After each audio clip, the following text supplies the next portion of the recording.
अस्सलाम वालेकुम दोस्तों, एक बार जिब्रील अलैहिस्सलाम नबी करीम सल्लल्लाहु अलैहि वसल्लम के पास आए तो आप सल्लल्लाहु अलैहि वसल्लम ने देखा कि जिब्रील अलैहिस्सलाम कुछ परेशान है। आप सल्लल्लाहु अलैहि वसल्लम ने फरमाया, जिब्रील क्या मामला है कि आज मैं आपको गमज़दा देख रहा हूँ। तो जिब्रील अलैहिस्सलाम ने अर्ज की, ए महबूब, कल मैं अल्लाह पाक के हुक्म से जहन्नुम का नजारा करके आया हूँ। इसको देखने से मुझ पे गम के आसार नमूदार हो रहे हैं। नबी करीम सल्लल्लाहु अलैहि वसल्लम ने फरमाया कि जिब्रील, मुझे भी जहन्नुम के हालात बताओ। जिब्रील ने अर्ज की, जहन्नुम के कुल 7 दर्जे हैं और उनमें से जो सबसे नीचे वाला दर्जा है, अल्लाह उनमें मुनाफिकों को रखेगा। उससे ऊपर वाले छठे दर्जे में अल्लाह ताला मुशरिक लोगों को डालेंगे। उससे ऊपर 5वें दर्जे में अल्लाह सूरज और चांद की परस्तिश करने वालों को, इबादत करने वालों को डालेंगे। चौथे दर्जे में अल्लाह पाक आतिश परस्त लोगों को डालेंगे और तीसरे दर्जे में अल्लाह पाक यहूद को डालेंगे। दूसरे दर्जे में अल्लाह ताला ईसाइयों को डालेंगे। ये कहकर जिब्रील अलैहिस्सलाम खामोश हो गए। तो नबी करीम सल्लल्लाहु अलैहि वसल्लम ने पूछा, जिब्रील आप खामोश क्यों हो गए? मुझे बताओ कि पहले दर्जे में कौन होगा? जिब्रील अलैहिस्सलाम ने अर्ज किया कि ए अल्लाह के रसूल, पहले दर्जे में अल्लाह पाक आपके उम्मत के गुनाहगारों को डालेंगे। जब नबी करीम सल्लल्लाहु अलैहि वसल्लम ने सुना कि मेरी उम्मत को भी जहन्नुम में डाला जाएगा तो आप बेहद गमगीन हो गए और आपने अल्लाह के हुजूर दुआएं करना शुरू कर दी। 3 दिन ऐसे गुजरे कि अल्लाह के महबूब मस्जिद में नमाज पढ़ने के लिए तशरीफ लाते, नमाज पढ़कर हुजरे में तशरीफ ले जाते और दरवाजा बंद करके अल्लाह के हुजूर रो रो कर दुआएं फरमाते। सहाबा हैरान थे कि नबी करीम सल्लल्लाहु अलैहि वसल्लम पर यह कैफियत कैसे तारी हुई है। मस्जिद से हुजरे जाते हैं, घर में तशरीफ लेकर नहीं जा रहे।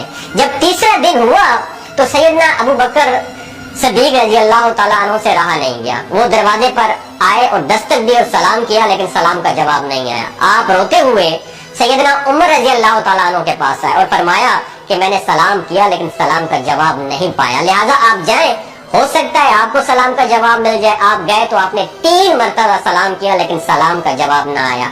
हजरत उमर रज़ी अल्लाह ताला अन्हु ने सलमान फारसी को भेजा, लेकिन फिर भी सलाम का जवाब नहीं आया। हजरत सलमान फारसी ने वाक़े का तज़किरा हजरत अली रज़ी अल्लाह ताला अन्हु से फरमाया। उन्होंने सोचा कि जब इतने अजीम शख्सियत को सलाम का जवाब नहीं मिला तो मुझे भी खुद नहीं जाना चाहिए, बल्कि मुझे उनकी नूरे नजर बेटी हजरत फातिमा रज़ी अल्लाह ताला अन्हा उन्हें अंदर भेजना चाहिए। लिहाजा आपने हजरत फातिमा रज़ी अल्लाह ताला अन्हा को सब अहवाल बता दिया। आप हुजरे के दरवाजे पर आई, अब्बा जान अस्सलाम वालेकुम। बेटी की आवाज सुनकर महबूबे कायनात उठे, दरवाजा खोला और सलाम का जवाब दिया। अब्बा जान, ये आप पर क्या कैफियत है कि 3 दिन से आप यहाँ पे तशरीफ फरमा है? नबी करीम सल्लल्लाहु अलैहि वसल्लम ने फरमाया कि जिब्रील ने मुझे आगाह किया है कि मेरी उम्मत भी जहन्नुम में जाएगी। फातिमा बेटी, मुझे अपनी उम्मत के गुनाहगारों का गम खाया जा रहा है और मैं अपने मालिक से दुआएं कर रहा हूँ कि अल्लाह उनको माफ कर दे और जहन्नुम से बरी कर दे।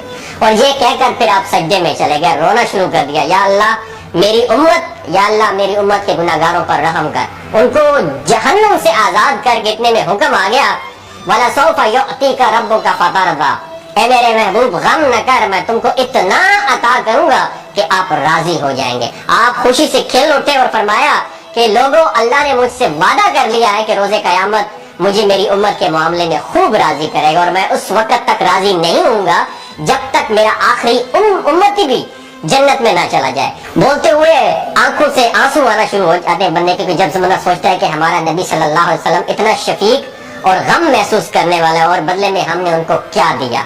आपका 1 सेकंड इस वीडियो को दूसरे लोगों तक पहुंचाने का सोर्स है। मेरी आपसे आजिज़ाना अपील है कि ला हासिल और बेमकसद पोस्टें हम शेयर करते रहते हैं, लेकिन आज अपने नबी की रहमत का ये पहलू कभी हमसे मिस ना हो जाए। एक शेयर करके अपना हिस्सा जरूर डालिएगा, क्या पता कौन गुनाहगार पढ़कर राह रास्त पे आ जाए और दूसरों को थोड़ी सी हदायत मिल जाए। कहने का मकसद ये है कि एक नबी हमारे लिए इतना गमखार है और हम यहाँ बैठ के उसकी उम्मत के ऊपर इतने मजालिम उठाए जा रहे हैं, हमारे फलस्तीनी भाइयों पे इतना जुल्म किया जा रहा है, लेकिन हम टस से मस नहीं हो जा रहे। आज हमारे पास अगर तलवारें होती तो हम तो बिल्कुल सोचना ही खत्म कर देते, लेकिन आज हमारे पास मिसाइल है, आज हमारे पास एटम बम है, लेकिन फिर भी हम बेहिस बने हुए हैं। अल्लाह ताला हमें हदायत नसीब फरमाए, अल्लाह ताला हमारे लिए आसानियां पैदा फरमाए और अल्लाह ताला हमें नेक काम करने की तौफीक अता